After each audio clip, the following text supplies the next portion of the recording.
ओमज्ञानतिमिरान्धस्य ज्ञानाञ्जनशलाकया चक्षुरुन्मीलितं येन तस्मै श्रीगुरवे नमः। नमो ॐ विष्णुपादाय कृष्णप्रेष्ठाय भूतले श्रीमते भक्तिवेदान्त स्वामिन्निति नामिने। नमस्ते सारस्वते देवे गौरवाणी प्रचारिणे निर्विशेषशून्यवादी पाश्चात्यदेशतारिणे। जय श्रीकृष्ण चैतन्य प्रभु नित्यानन्द श्री अद्वैत गदाधर श्रीवासादि गौरभक्तवृन्द। हरे कृष्ण कृष्ण कृष्ण हरे हरे, हरे राम राम राम हरे हरे। मूकं करोति वाचालं पंगुं लंघयते गिरिं यत्कृपातमहं वन्दे श्रीगुरुं दीनतारिणम्। Hare Krishna and welcome back to today's episode of the Mahabharata. In the previous episode we have seen how after the game of dice, good sense prevailed over Dhritarashtra and he returned all those things which had been wrongfully by way of cheating had been taken away from the Pandavas by Shakuni and Duryodhana. After the game of dice, after Dhritarashtra returned everything and he spoke a few conciliatory words to Draupadi and to the Pandavas, he dissolved the assembly and everyone left the assembly hall. After everyone left the assembly hall, a few people remained back and they were looking at each other. And who are these people and what were their thoughts? Stay with us today to learn about that. The Pandavas, after leaving the assembly, they stepped out of the place and they got onto their chariots and they left Hastinapura. They drove back to Indraprastha. Their hearts were heavy, their thoughts were filled with all those words of insults and the attempt to disrobe Draupadi, still fresh in their hearts and the wounds were still festering. The Pandavas, although at that moment, at that point of time, there was no way they could vent out their anger and frustration. They, carrying these heavy thoughts in their mind, they were going back to Indraprastha. After they had gone out of Hastinapura and they had travelled some distance, from behind they saw that somebody was coming on a horseback trying to catch up with them. Soon the person who was on horseback caught up with the Pandavas and they saw that this person on horseback was one of the servants from the Hastinapura palace. This servant, he came with a message to Yudhishthira Maharaj and to the Pandavas. The Pandavas were surprised. They, after all that had happened, they had just left the assembly and they had set out back to Indraprastha. But suddenly this messenger turned up and this messenger said that he was carrying a message for the Pandavas from Dhritarashtra. What was this message that Dhritarashtra had chosen to send to the Pandavas? Actually, what had happened after the game of dice and the Pandavas were returned their kingdom and whatever they had lost at the stakes, and they had left the hall and all the others who were present in the assembly had all left. Dhritarashtra had left, Bhishma had left, Drona had left, and all the other people, whoever were present in that assembly, they had all left. Now, after everyone had left, Duryodhana, Karna, Shakuni and Dushasana were left. And they were looking at each other because for them, it was a great shock for all of them. They had almost won everything, but at the last moment, Dhritarashtra's decision had turned the tables. So they were still in shock of what had happened. Finally, Dushasana spoke up. That old man has gone senile. we had the Pandavas and their kingdom in our grip, and he let it off just like that. बुड्ढा सटिया गया है, जो हमारे हाथ में आया था निकल गया, मुंह से निवाला निकल गया. கை கெட்டினது வாய் கெட்டல. அந்த கிழவன் எதுக்கு தான் இப்படி பண்ணானோ? ആ കിഴവൻ അയാൾക്ക് എന്ത് പറ്റി? ജസ്റ്റ് ഞങ്ങളുടെ കയ്യിൽ വന്നതാണ്, എല്ലാം നശിപ്പിച്ചു. ಕೈಗೆ ಬಂದಿದ್ದು ಬಾಯಿಗೆ ಬರಲಿಲ್ಲ, ಮುದುಕ ಎಲ್ಲ ಹಾಳು ಮಾಡ್ಬಿಟ್ಟ. ಬಂದಿದ್ದು ಕೈಗೆ ಬಂದಿದ್ದು ಬಾಯಿಗೆ ಬರೋದಕ್ಕೆ ಮುಂಚೆ ಮುದುಕ ಎಲ್ಲ ಹಾಳು ಮಾಡ್ಬಿಟ್ಟ. So this were the feelings of Dushasana. Duryodhana also felt alike, but there was nothing they could do. Dhritarashtra had given back everything. Now what to do? But if the matter had been just that the Pandavas had been returned their kingdom, it would not have been much of an issue. But the issue was that the Pandavas had been subjected to such great insults that they were not going to keep quiet. On some pretext or the other, Duryodhana was afraid they would take up war with the Kauravas. Then it would be very difficult, because Duryodhana very well knew the prowess of the Pandavas. All along until now, he had been trying to avoid direct confrontation, but to somehow, through some cunning means, somehow cheat them of their kingdom and cheat them of their royal authority. These were his plans. So all along he had always avoided direct confrontation, because Duryodhana knew that if he were to directly face the Pandavas in battle, he would not be able to succeed. Shakuni then spoke up and he told Duryodhana, whatever happened, happened. Now you see, we cannot directly engage in a battle with the Pandavas. We cannot afford that. Somehow Hastinapura was not ours, we have got it in our hand. Now if we get into a battle with the Pandavas and lose Hastinapura also, in our greed for Indraprastha, then we are left with, we are neither here nor there. So we have to think of something immediately. Then Shakuni said, I have got a plan by which we can still save the situation. What is that? Shakuni said, somehow if we convince the Pandavas again for another game of dice, then somehow we can manage to win back whatever we have lost. Now, neither Karna nor Duryodhana nor Dushasana were in favor of a direct fight with the Pandavas, because everybody knew they could not win. What Shakuni was proposing seemed to be the only solution. But then how to do it? How could the Pandavas again be brought back to another game of dice? Duryodhana took the task upon himself and went and met Dhritarashtra. He spoke to his father and he tried various ways to convince Dhritarashtra. Dhritarashtra was like, no, why? He was not in favor of it. He said, already one game of dice, so much bad blood has happened between the two of you. One more game of dice, there will be no stopping a war between the two of you. So Dhritarashtra was not in favor. Finally, Duryodhana told Dhritarashtra, see, my dear father, already the matter has gone out of control. Sooner or later, the Pandavas will gather on some pretext or the other, they will gather an army and attack us. We have to preempt this. So the only preemptive strike that we can do is, you have to call them for another game of dice and we have to ensure that we win back the kingdom.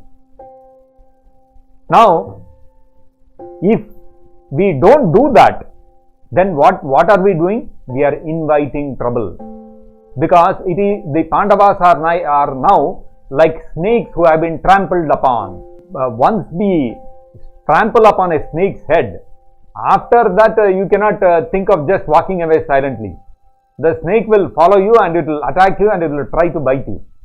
The only way is you have to defend yourself. If you have to take protective measures. Duryodhana hence told Dhritarashtra that the only way to take a preemptive action is to prevent a battle from happening, which can only be done if the Pandavas are somehow sent out away from Indraprastha and we have to send them in exile somewhere. And for that, the only way is to engage them again in another game of dice. Not only this, Duryodhana told Dhritarashtra, let us engage them in a game of dice, and the stake this time will be that whoever loses in that game of dice will have to go in exile. And if the Pandavas are in exile for a sufficient period of time, Duryodhana said, with all the wealth in Indraprastha and with all the kings, I will get all the kings on my side, and then my power will become really strong, and the Pandavas, whenever they come back, they will not be able to face us, they will not be able to withstand the power of my army.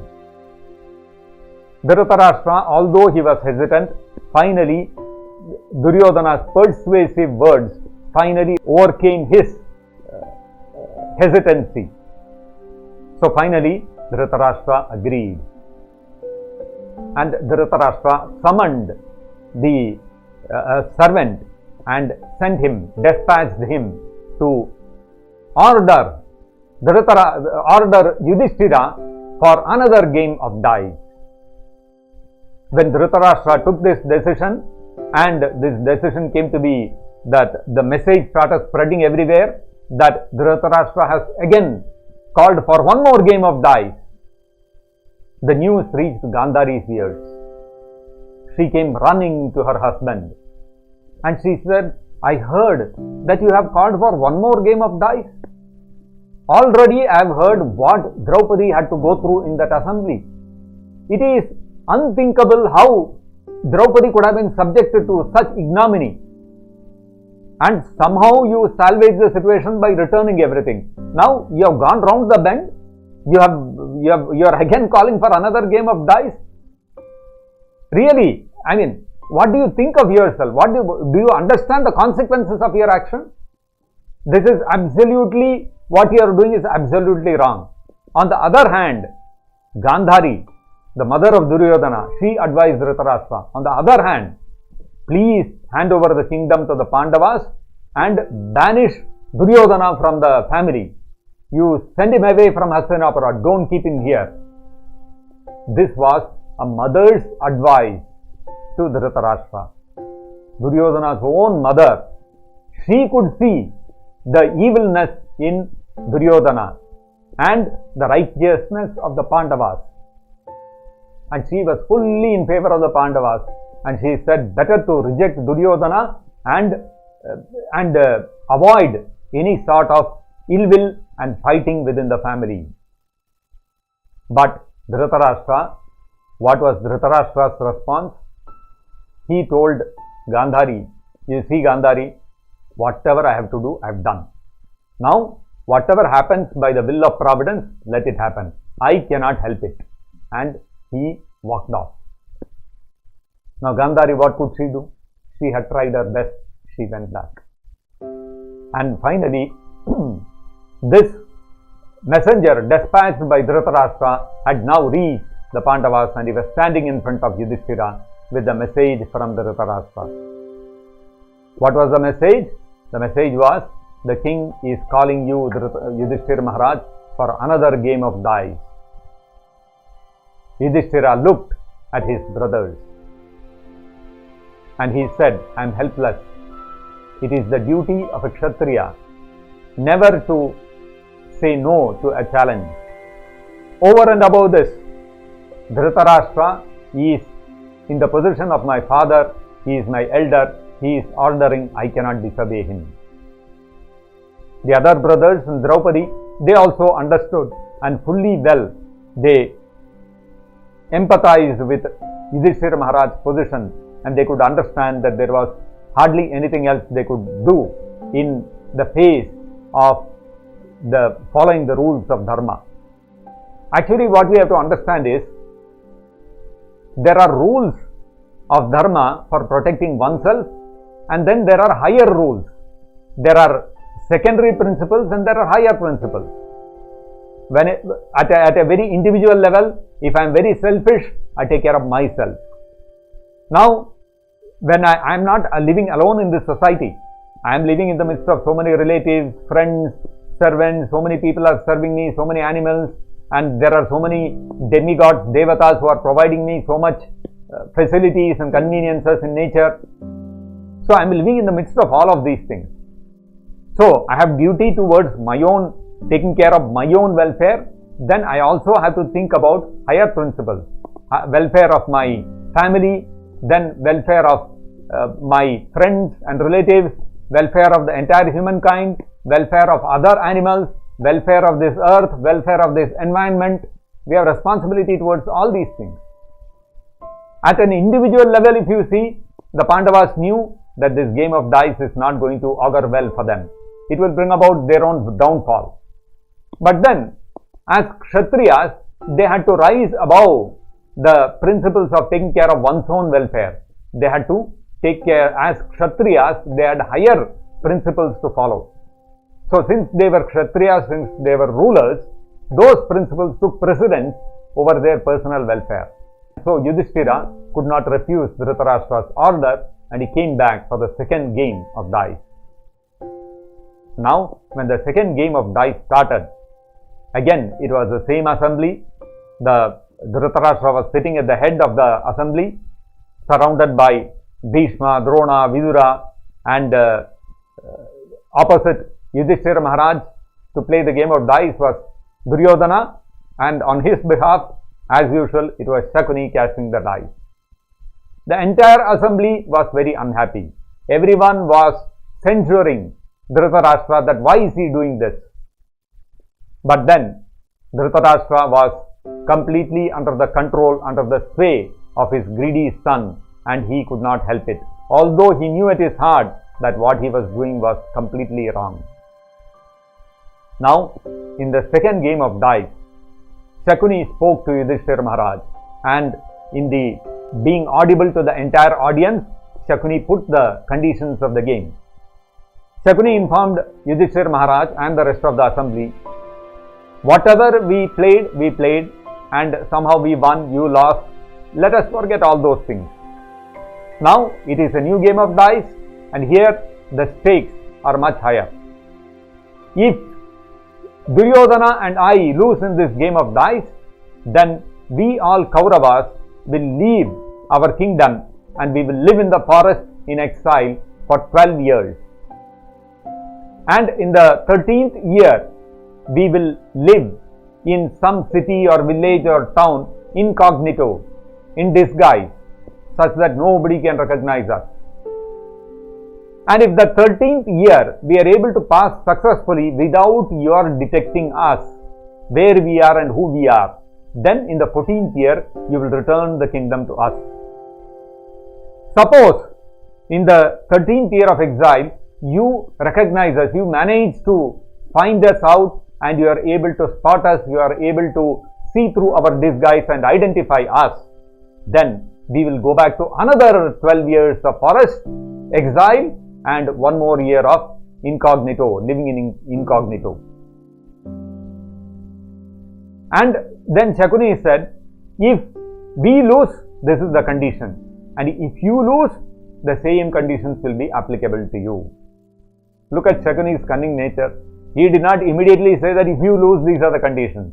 He said, if we lose, these are the conditions, and if you lose, then same conditions will be applicable to you, making it appear very fair.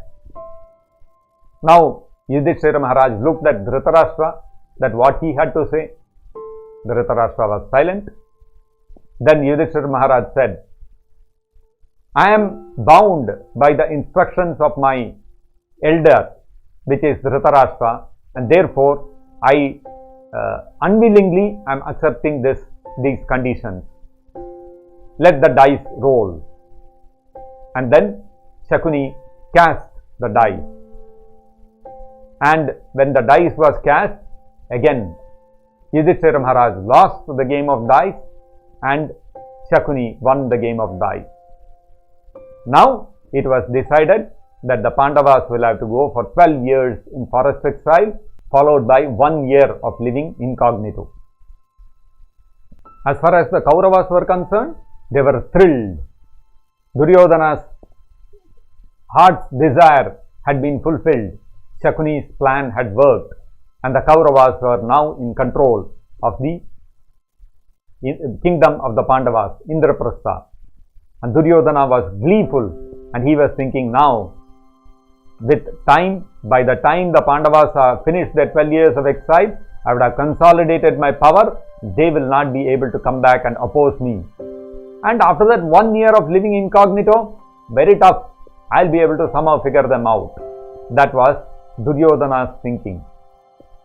And Duryodhana and the Kauravas started heaping more insults on the Pandavas. They started making fun of them.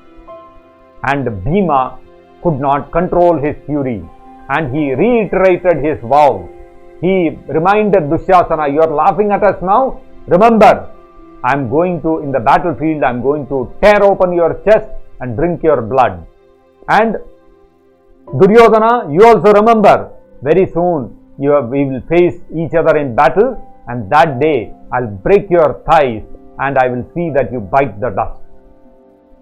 So the second game of dice only increased the fire of anger in Bhima's heart. Not only Bhima's heart, all the Pandavas' hearts. Now the Pandavas got ready.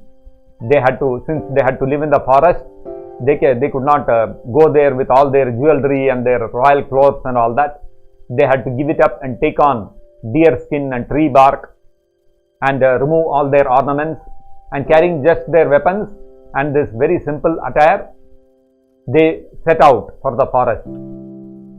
Vidura told the Pandavas that this condition of this game of dice was not for Kunti Devi.